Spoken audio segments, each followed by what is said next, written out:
What's going on, everyone? It's time for another horror thriller slasher film review.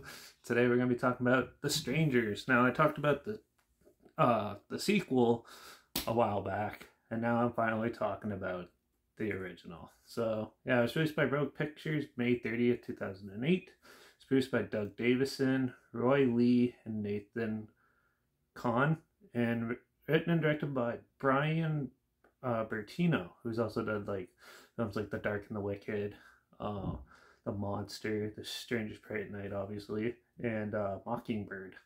This had a box office earnings of $82.4 million. It was a pretty successful film. The Strangers, well, is a film about a newlywed couple who just want to have a nice night in on their own, and basically these random knocks on the door start happening, and then these three strangers wearing masks start antagonizing them and tormenting them, and puts them through hell basically through one night. And it's the husband and wife have to fight for survival throughout the whole film, and try to either figure out why the strangers are there or how to stop it, and basically fend for themselves in the middle of nowhere. This was a good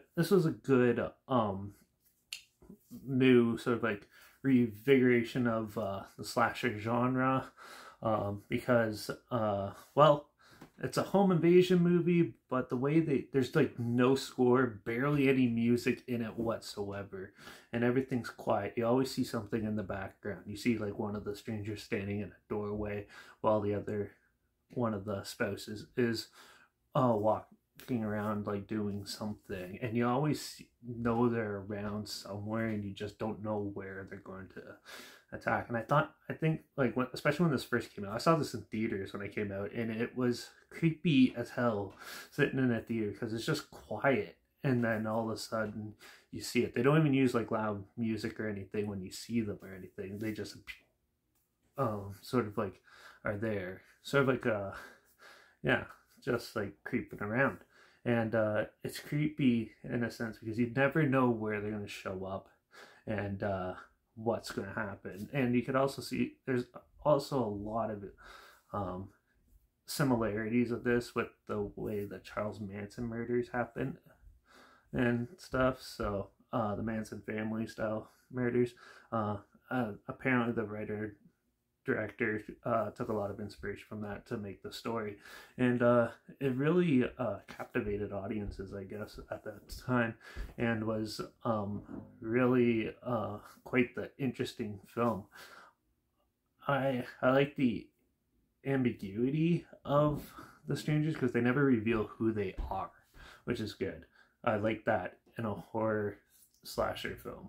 And yeah, where they don't reveal the killer, you just don't know why they're there, you don't know their intentions, they just do it, and then you're hoping for a good outcome, and this one has quite a bleak outcome, and I really enjoyed that too. This one is one of my more favorite modern horror slasher films from in recent time, and I really enjoy it still, even I rewatched it like twice already.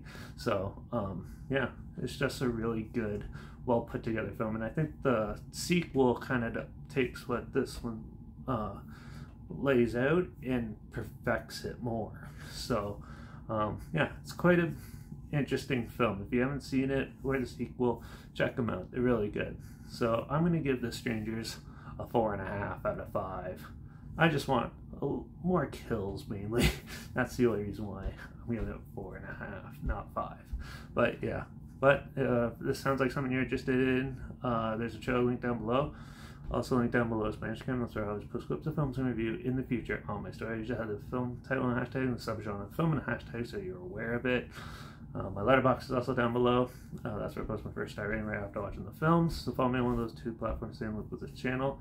Like this video, share some more people aware of it. Comment your opinions of the film down below if you have any, and if you have any films or film franchise in any genre that you want to hear my opinions on sometime in the future, comment those down below. I'll try to manage to get to them as soon as I can, and if I can find them. And don't forget to subscribe. So hopefully we can find something weird, obscure, and odd that you never thought of checking out together. Or so you could hear my opinions on popular films like this and classic films and other things. So make sure you subscribe and don't forget to ring that bell, because we're going to talk about an interesting thriller I haven't seen in a while called Hard Candy. And that's a weird one. So make sure you tune in for that. And I guess I'll see you all in the next review. Watch out for all those creepy strangers lurking around on your property, and I guess I'll see you all in the next review. So until then, cheers.